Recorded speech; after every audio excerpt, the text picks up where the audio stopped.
Donald Trump, you sorry son of a bitch. 2 bags of groceries for $46.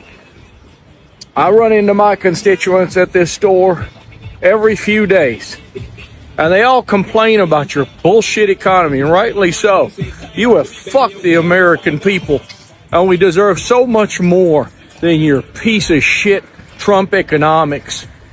The only thing you've ever said true is what you said yesterday. You don't give a shit about what you... Donald Trump come back promising American cheaper groceries, lower inflation, affordable fuel, and economy that will put working families first. But now, some Maga supporters and other Americans are asking very different questions. Where are the results? For many people, everyday expenses still feel painful high. Grocery bills, fuel, energy, and other basic costs continues to put pressure on households' gadgets. And the frustration is not only about the economy. Trump's approach to foreign policy has also created tension inside the conservative movement, especially among supporters who believe America first should mean avoiding newly military conflict overseas. So today we are going to talk about some Trump supporters are becoming frustrated why the economy has become such a major political problem and how foreign policy disagreements could create an even bigger divide on the American right. Remember to watch this video till the end, and I'll be back with more comment. And if coming across any of my video, remember to like, share, comment, and don't forget to subscribe to the channel. So done to our pocketbooks, because you don't go to the grocery store, you piece of shit. You're worthless. You're worthless. And the American people deserve so much more than this garbage. And I hope that everybody that voted for you now fucking finally figures it out, that they got scammed. As you can see, the headline says, MAGA divorce, how Donald Trump's Iran war is splitting the US right. Okay, come, let me tell you what's happening. So Donald Trump built this huge coalition around the idea of America first, less foreign intervention, fewer overseas wars, and focus on Americans' problems first. And John knows America had some problems that they needed to sort out. So anyway, at the time, younger conservatives loved this idea of America first, right? Because they were tired of these like endless US involvement in Middle East affairs. So now, after the US military attack on Iran, parts of Trump's base are furious and they're saying, wait, hold on. Weren't we supposed to be ending foreign wars? So this has led to a triggering of a civil war inside the online right. You probably have a very sanitized timeline, but if you didn't know, some of the biggest conservative media personalities in America are now openly attacking each other. So on one side, you've got people like Tucker Carlson, Candace Owens, Megyn Kelly, and Steve Bannon. They're arguing that the conflict completely contradicts the America First promise. Some are even outright saying that the US foreign policy is being overly influenced by support for Israel. And on the other side, you've got like pro-Trump, pro-Israel conservative figures like Ben Shapiro, Mark Levin, and Laura Loomer. They're defending Trump and saying that action against Iran is necessary for US national security. And the insults flying around are pretty wild. So I don't want you to miss out. I'm going to share a few of them with you. Megyn Kelly reportedly called Mark Levin micropenis Mark. So Levin called anti-war conservative traitors, and others are accusing rivals of anti-Semitism or being fake MAGA. There is like a full-on influencer civil war. I know that we always like, oh, online isn't real life, but it really does matter because a huge amount of conservative political energy now lives online. You've got podcasts, you've got TikTok clips, you've got YouTube channels and live streams, and these people shape how millions of voters think. Trump still dominates the Republican Party institutionally, but cracks are starting to appear in the movement around him. It's no secret that his approval ratings are down, and he's also like reported to be losing support among younger voters, independents, and some people that shouldn't have been there in the first place, but Hispanics and Black voters who helped him in 2024. So now we're getting into the like existential questions, because what actually is MAGA? Is it loyalty to Trump no matter what, or is it a strict America first isolationism? Because those two things are suddenly colliding. This could become a real serious problem heading into the US midterms. Because when movements start fighting internally, they often lose momentum. Democrats won't even need to fully win the argument if Republicans are like busy tearing each other apart online. There is another layer because younger voters on both the left and the right are increasingly questioning US foreign intervention and overseas spending, especially while housing, fuel, and living costs are hurting people at home. And I know recently that Trump depicted himself as like a Jesus, doctor, angel figure, but this is showing that maybe with his little waxy wings, he's flown too close to the sun. I want to show you guys something. This is why I get pissed off. Pump stops at 150. I'm not even at 3/4 of a tank. And here's the reason why. Because it's $5.50 for a gallon of freaking diesel. And y'all wonder why some of us are pissed off. Because we use our trucks to make a living. Plus that's money. I don't need a single stay-at-home MAGA mom telling me I'll deal with it for a little bit longer if it just makes us better as a nation. Shut up. $5 is 1 gallon. 1 gallon, bro. Can we get it together? Can we truly, honestly get it together? The reason we're paying this much is because Donald Trump started a war. Someone said, how long will gas prices be high? He goes, for a little while, but it's okay. It's okay. It's worth it. Is it worth it? Tell me, is it, Donald? Oh, Donald, tell me, is it worth it? It's not. I tried telling you fools Trump was a con man. This is for all the people who voted for Trump because of egg prices, gas, and supposedly a better economy. Trump just said, fuck you and your bills. All this fool did for the last 4 to 5 years was blame Biden for inflation that was caused by Trump mishandling COVID and because of the global pandemic. The entire world went through high inflation after the global pandemic, but Trump manipulated you fools into thinking it was Biden's fault. The crazy part is, after the global pandemic, Biden healed the country and made inflation go back down.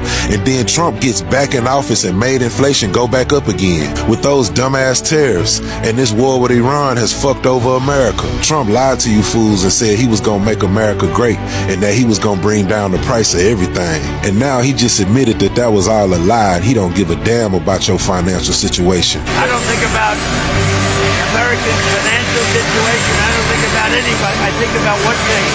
You cannot let Iran have a nuclear weapon. Hey Google, does Iran have nuclear weapons?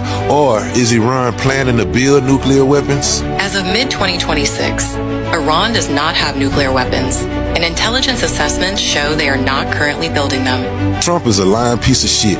United States intelligence has already confirmed that Iran is not trying to build nuclear weapons. And they have also confirmed that Iran has not tried to build a nuclear weapon since 2003. Iran does have 60% enriched uranium, but United States intelligence has already confirmed that Iran is not trying to build a nuclear weapon. Trump is fucking over hard-working Americans over a lie, and because Netanyahu is pulling Trump's puppet strings. Russia, Japan, Pakistan, India, Israel, and North Korea all have nuclear weapons. So why they not worried about Iran, huh? Why they not bombing Iran over nuclear weapons if Iran is such a threat? Why is Russia and other countries so cool and don't have a problem with Iran? Russia is even helping Iran. Trump is literally fucking over America over a big ass lie. Netanyahu been looking to manipulate a sucker like Trump for years. I think Netanyahu is able to get Trump to do whatever he wants is because Netanyahu has hardcore damning evidence that links Trump to the Epstein files. Baby, y'all got played again. America, you were told who Donald Trump was before he ran for president the first time. And you saw it before he became president this time. And somehow folks still lined up like it was Black Friday at Walmart and handed him the keys to do it again. And now look around. Gas prices are higher than giraffe knees. Groceries expensive enough to need a cosigner. Folks out here choosing between eggs and electricity. This man looks straight in the camera and says, well, I don't worry about Americans' financial struggles. What? You need to understand it was never a slip up. He was being honest. Too many of y'all thought y'all was part of the team. No, you were the equipment. And I keep telling y'all, every token eventually gets spent. Every single one of them. America was built to protect money first and people second. And as long as y'all keep fighting harder for billionaires than you fight for yourself, the squeeze on regular people is going to just keep getting tighter and tighter. Groceries cost more. Gas costs more, and your paycheck hasn't gone up, and the government thinks we're okay with this? Inflation hit 3.8% in April. That means that you are paying 4% more on everything you buy since last year. Yet your income didn't go up $1. You're literally getting poorer every month without even losing your job. Like today, I went on a fucking drive, and I usually pay $20, okay? It costed me $20 fucking dollars to get there. $35 fucking dollars. $35 fucking dollars I spent on fucking gas to get up there. Wars drive up oil drives up everything, and we're the ones suffering for it while the politicians argue. So basically, they released UFO files this week. Trump is about to fly to China. Inflation is more than ever, and so is gas. What the fuck is going on? I don't think about Americans' financial situation. Analysts are warning us that the price of gasoline is about to skyrocket to over $7 per gallon nationwide. So on Monday, the last shipment of oil came through the Strait of Hormuz. This is before we started the war with Iran. Analysts are warning that by June 1st, the national average for gas, not localized, this is the national average for gasoline in the United States, is going to be topping $7 per gallon. This is mind-blowing. This is going to cripple so many people, so many families. Do you understand the impact, the domino effect that this is going to have on all consumers, on groceries, on gas, on any goods that we need to purchase?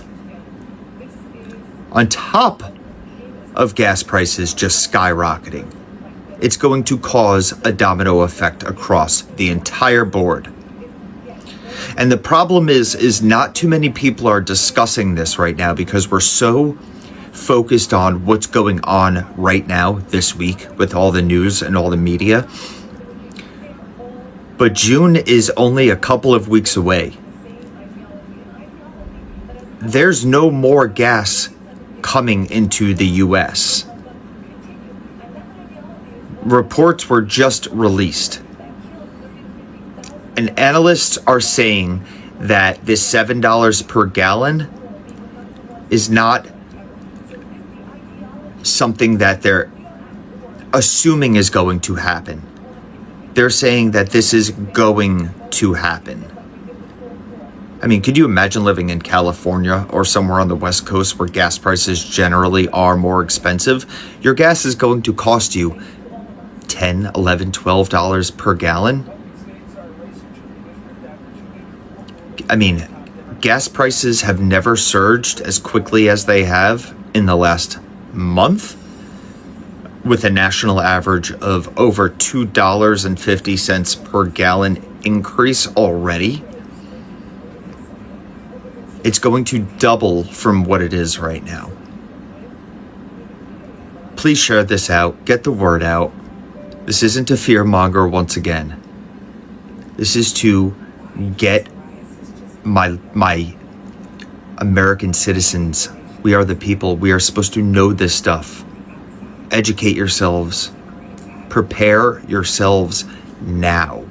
I'm extremely frustrated with the Magas because they don't seem to understand. Fox News is only feeding you what you want to hear about Trump. The fact is, it is an entertainment network and they will not tell you the news. They will not tell you everything bad that's happening. You need to watch real news. And what's currently happening right now is that the world is in a state of crisis. We are in a state of emergency. Australia hardly has no gas. We have truckers that are stranded out there with no fuel. Philippines has declared a state of emergency. In fact, they are shutting down buildings that they don't need, right? And basically rationing the gas. In some of the European nations, they have 1 to 2 weeks left of fuel. Here in America, it is anticipated that we're really going to see it at the NMA and absolutely by July 4th, just in time for America's 250th fucking anniversary. That was absolutely destroyed by a fucking orange twat. I am so fucking mad right now.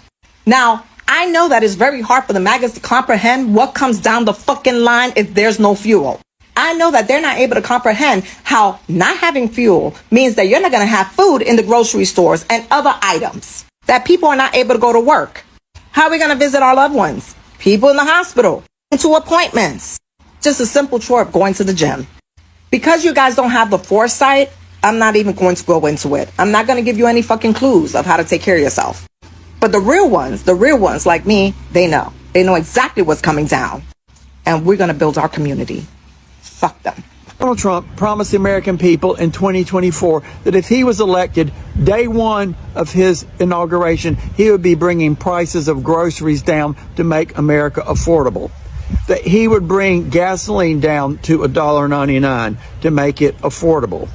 That he would only remove the worst of the worst, the criminals that were undocumented immigrants, and that he would never get the United States into another war and never get us into another forever war. How has Donald Trump done on his promises? When you look at grocery prices, you go to the store, they are out of control. They have certainly not come down.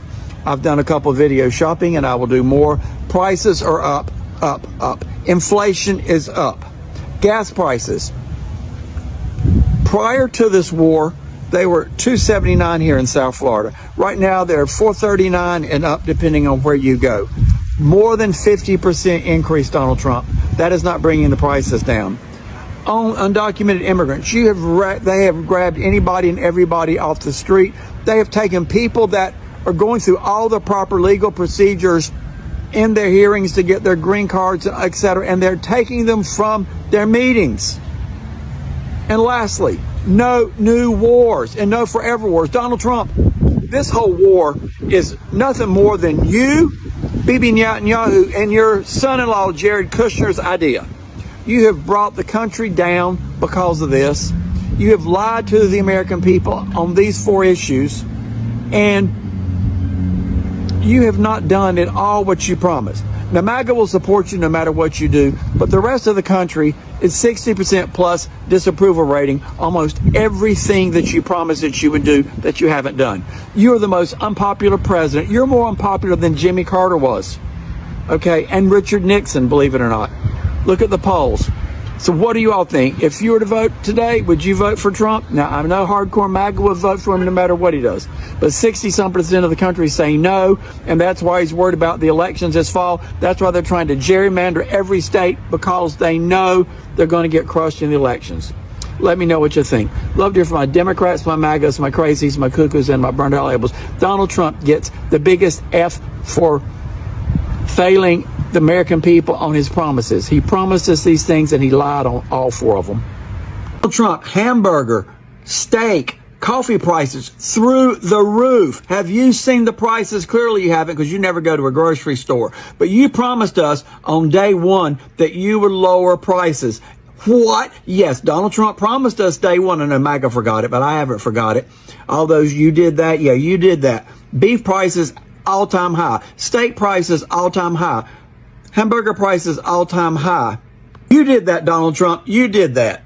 Coffee prices up 20 to 25%. Tomatoes, 22%. Other fruit and vegetables, almost as bad.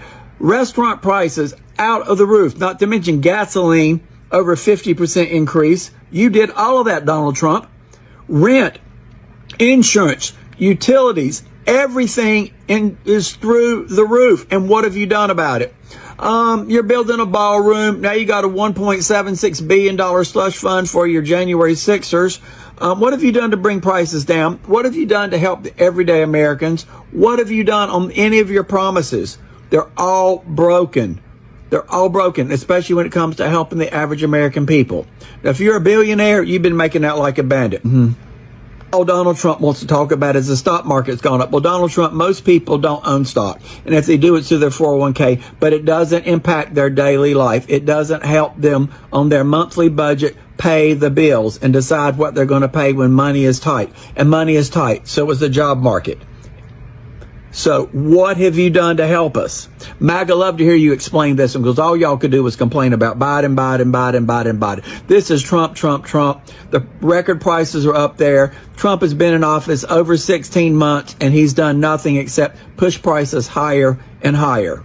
Love to hear from my Democrats, my MAGAs, my cuckoos, my crazies, and the burned out light bulbs, and MAGA too. Really want to hear from MAGA. Tell me everything's fine. Right. He's been in office almost half of his term. He was promising the Lord things on day one and all this quick shit. What has he done to benefit Americans now? Not some shit in the future. How has Americans benefited economically from his presidency now? So it has just been revealed that Trump has exploded the national debt. It is the largest it has ever been in history. And I don't mean just the number.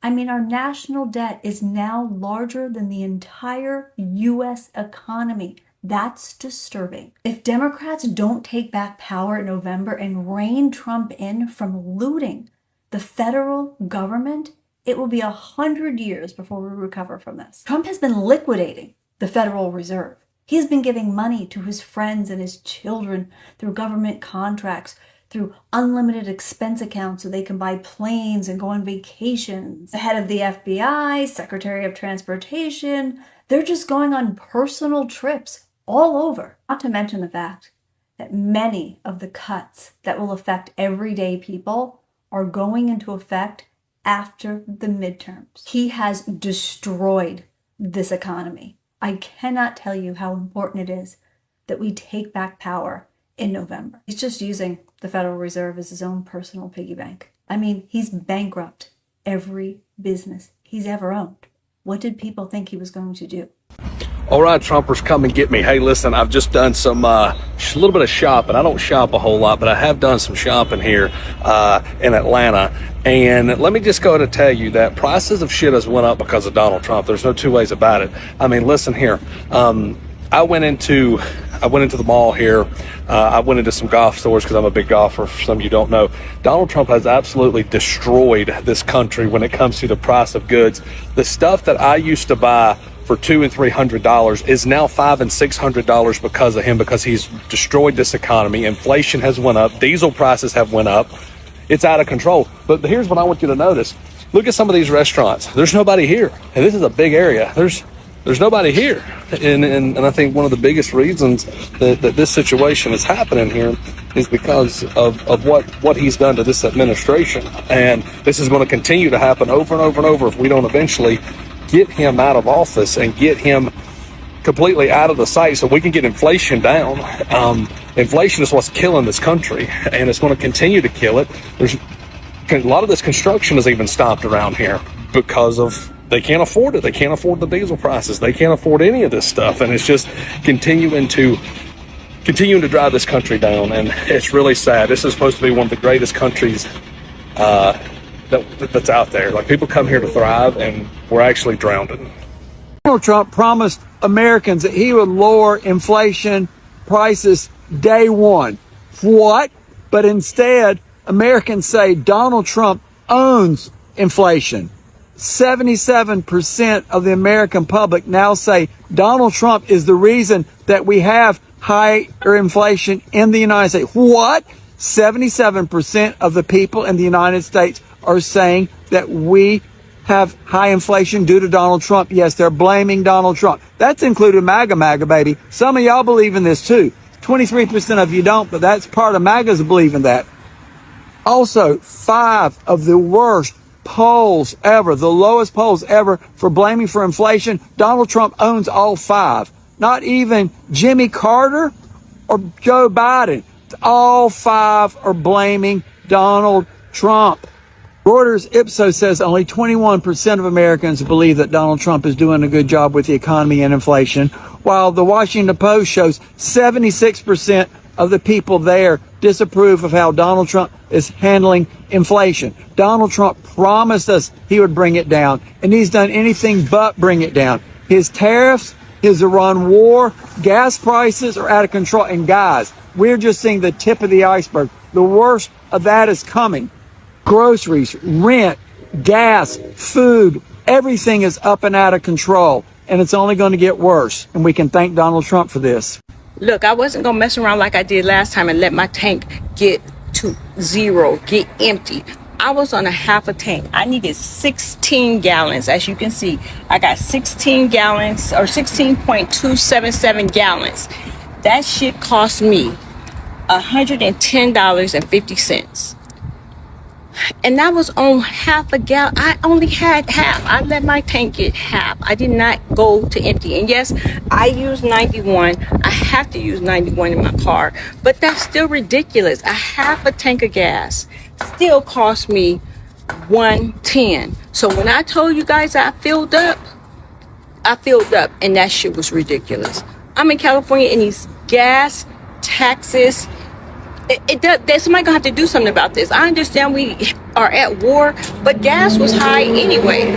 Like I said, you got to be a gangster to live here in California and roll your car and get back and forth to where you want to go. Because at $110 for a half a tank of gas, it's what you gonna do? You guys see it right there at 91. I use 91 because I have to. Yes, I do have a beater, but I'm just showing you on this particular car, with half a tank of gas, I spent $110.50. All right, Trumpers, come and get me. Hey, listen, I want you to look at this. $103 is what it costs to get gas these days. And the Trump administration says they're doing so well. Yeah, right. I don't believe that for a second, because right now it's $4.09 a gallon. Premium is almost $5 a gallon. Look at that. Oh, but the Trump administration. Oh yeah, they're just doing so great. I'm pretty sure you guys voted for cheaper gas, right? I'm pretty sure you voted for cheaper eggs too, huh? And cheaper stuff at the store. Well, guess what? All your stuff's going up at the stores for these ridiculous gas prices like this. So you get what you pay for around here when you vote for people. And then everybody's like, this man is like Jesus. Look, you see these gas prices? You think Jesus wants us to pay this kind of gas? I don't think so. But hey, listen, apparently the Trump administration and the Trump supporters know more than I do, even though I voted for cheaper gas and cheaper cost of living for the American people when I voted for Kamala. But hey, reap what you sow. Reap what you sow. 409 is going to keep going up. Donald Trump pledged on day one that he was going to bring down prices for Americans. Instead, he made the well-being of billionaires his top priority. He spent the first few months of his administration spending down his political capital on the big, bad, ugly bill, which gave the billionaires permanent tax breaks, trillions of dollars worth, meanwhile taking nearly $1 trillion away from the health care of ordinary Americans. You know, Republicans control all the branches of government, yet we're shut down. I will not vote for any spending bill that doesn't cancel the cuts, lower your costs, and protect your health care. Starting on day one, we will end inflation and make America affordable again.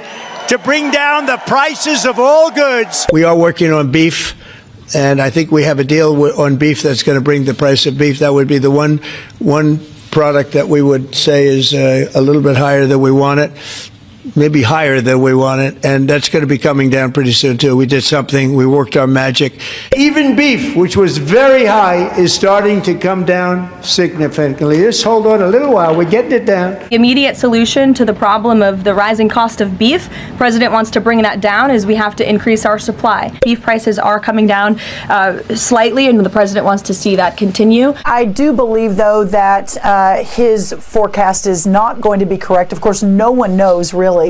But the idea that we won't get prices down until 2027. Clearly, we've got a lot we've got to work on. Beef prices are too high. Proteins are going up. The meat prices problem is we've shut the border from Mexico because of an infestation in Mexico. So there are a bunch of things like that are targeted problems. We changed our trade policy with Argentina to allow more Argentine beef in, and that we saw a surge in Argentine beef in the month and a big reduction in beef. If I win, you are 3 days away from the best jobs, the biggest paychecks, the brightest economic future. If we lost this election, I think the market would go down the tubes. I will end the devastating inflation crisis immediately. A vote for Trump means your groceries will be cheaper. It'll all happen very quickly. This will rapidly drive prices down. My plan will leave the typical family with many thousands of dollars more than they have right now. Groceries, cars, everything. We're going to get the prices down. They asked Trump if your wallet matters to him. Listen to what he said. Mr. President, to what extent are Americans' financial situations motivating you to make a deal? Not even a little bit. The only thing that matters when I'm talking about Iran, they can't have a nuclear weapon. I don't think about Americans' financial situation. I don't think about anybody. Really? Inflation jumped up today to its highest level since the pandemic, but what does this dingus say? He doesn't care. He jumped into a war that U.S. intelligence said that there was no immediate threat to the United States, and he doesn't care how much money it costs you. If that's not pathetic, I don't know. Now you're complaining that Donald Trump can't magically flip the switch. He made the promise. Don't make promises you can't keep. Okay, so that's what I'm saying is disingenuous. You haven't even waited a year yet. He said that he was going to do this quickly. He said on day one he was going to start lowering Democrats and Republicans. We realize things take time. You made the promise and said that it was going to happen in less than a year. Everybody makes promises, my man. Let's be. Oh, okay. No, you're not. Again, this is why I think you're Guys, let's be honest. Economic promises can sound very powerful during an election campaign. When people are struggling to pay their bills, they want leaders who promise simple solutions. Lower prices, cheaper fuel, more affordable groceries, better wages, a stronger economy.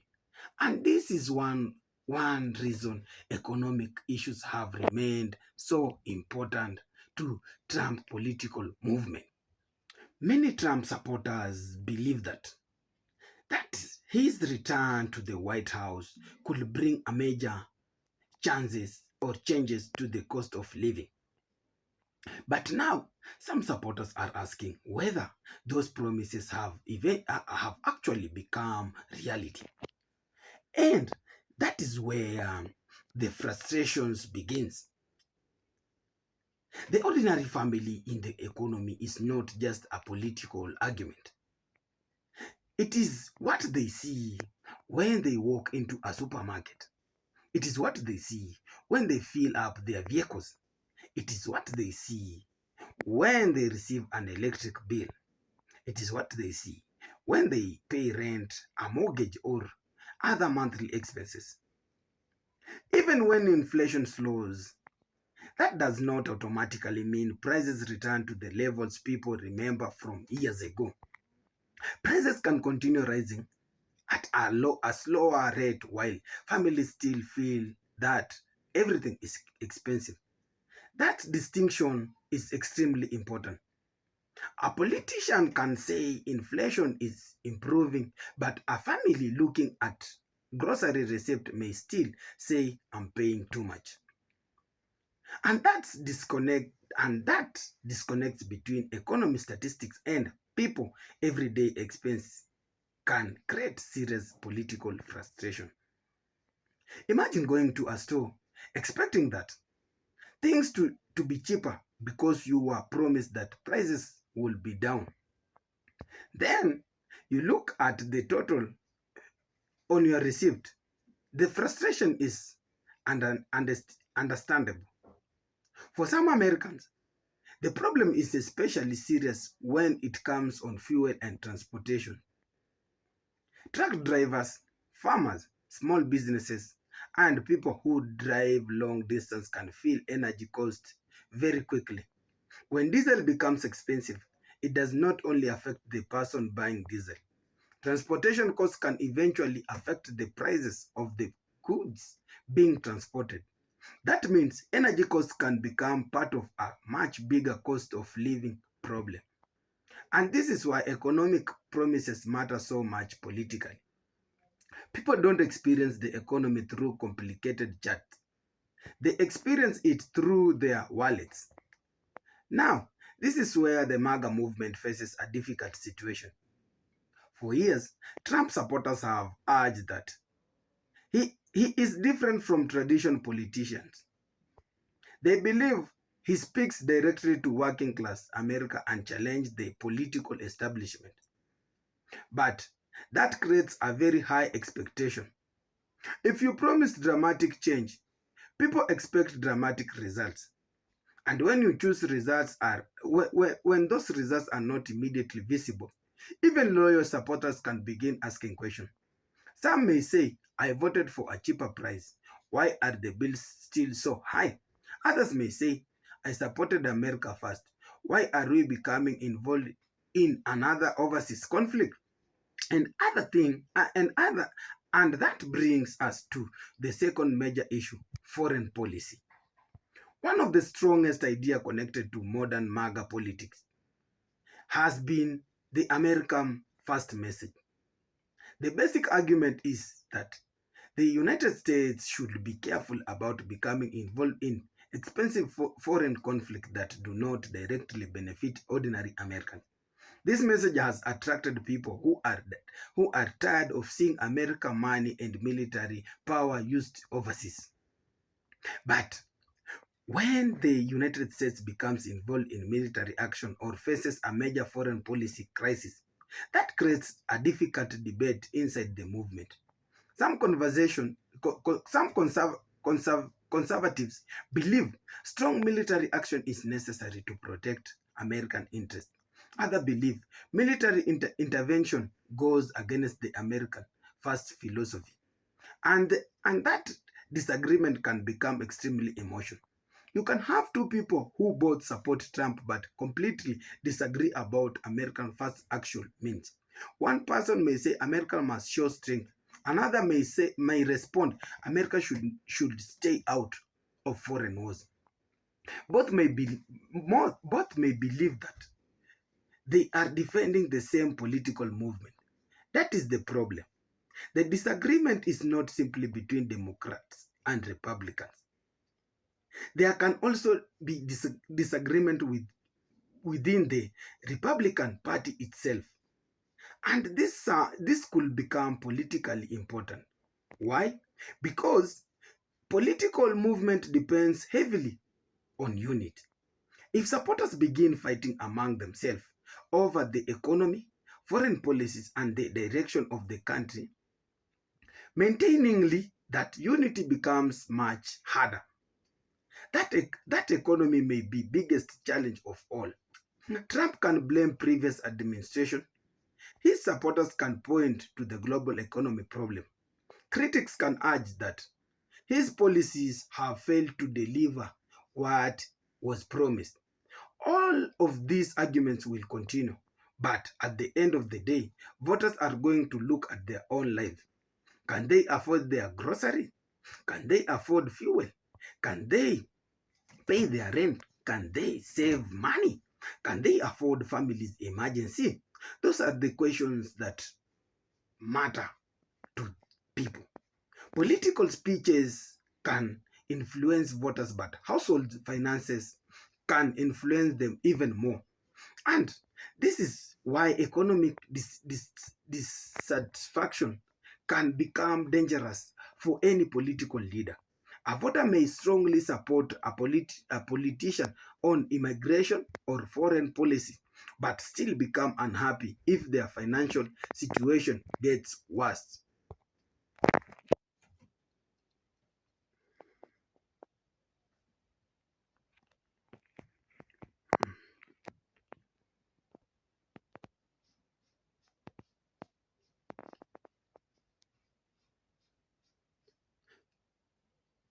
Political is really about one issue. People can support Trump on one side issue and criticize him on another. That is already creating an interest situation for the Maga movement. Some supporters remain extremely loyal. Others are becoming more critical. And some former supporters may feel that the promises they voted for were not delivered in the way they expected. That feeling can be extremely powerful. When someone believes they were promised one thing and received something different, they may not simply become disappointed. They may become angry. And anger can change voting behavior. This is why future elections could become a major test. The question will not only be whether Trump's strongest supporters remain loyal. The bigger question may be whether frustrated voters decide to stay home, support another candidate, or continue supporting Trump despite their economic concern. Another important point is that economic problems are not always caused by one president. The price of food, energy, housing, and other goods can be influenced by many factors, including global markets, supply chains, government policy, interest rates, wars, and changes in demand. So blaming everything on one person can be a oversimplification. But politically, that does not always matter. When the president makes economic promises, voters naturally judge that president against those promises. That's just how politics works. And this brings us back to the central issue. The Maga movement was built around the idea of challenging the political establishment and putting ordinary Americans first. But if ordinary Americans continue feeling squeezed financially, the movement has to answer difficult questions. Are the policies actually improving people's lives? And on foreign policy, another question is emerging. What does America first really mean? Does it mean stronger military action against threats? Or it means avoiding foreign conflict whenever possible? There is a clear room for disagreement. And those disagreements could become even louder if economic frustration continue at the same time. The Republican Party has faced internal debates before, but the current situation is particularly important because Trump's political strength has been closely connected to his relationship with his base. If that base becomes divided, the consequences could be significant. However, it is also important not to assume that every frustrated Trump supporter is suddenly abandoning him. Political loyalty can be complicated. A person can be unhappy about grocery prices and still support Trump. Someone can disagree with foreign policy decision and still vote for him. That is why political analysts need to look beyond simply headlines. The real story is growing tension between expectation and reality. Supporters were promised change. Now they are looking at evidence of that change. They were promised economic relief. Now they are looking at their bills. They were promised an America First approach. Now they are debating that principle should mean in practice. And that creates a very important political movement. The coming election will show whether these frustrations remain temporary complaints or become a larger political problem. Because in the end, voters have the final word. They will decide whether the current direction is working for them. They will decide whether the promise were delivered, and they will decide whether loyalty to be a political movement is stronger than their concern about the economy and foreign policy. So, what do you think? Are Trump's economic policy delivering the change his supporters expected? Or are rising living costs creating a serious problem for Maga movement? And when it comes to foreign policy, what should America first really mean? Should America take stronger action against foreign threats, or should the country avoid overseas military conflict whenever possible? Let me know your thoughts on the comment section. And if you enjoyed this analysis, make sure you like the video, share it with your friend and family, subscribe to the channel, and turn on the notification for more political commentary. And guys, thank you so much for your time. Thank you for watching, and I'll see you in the next video.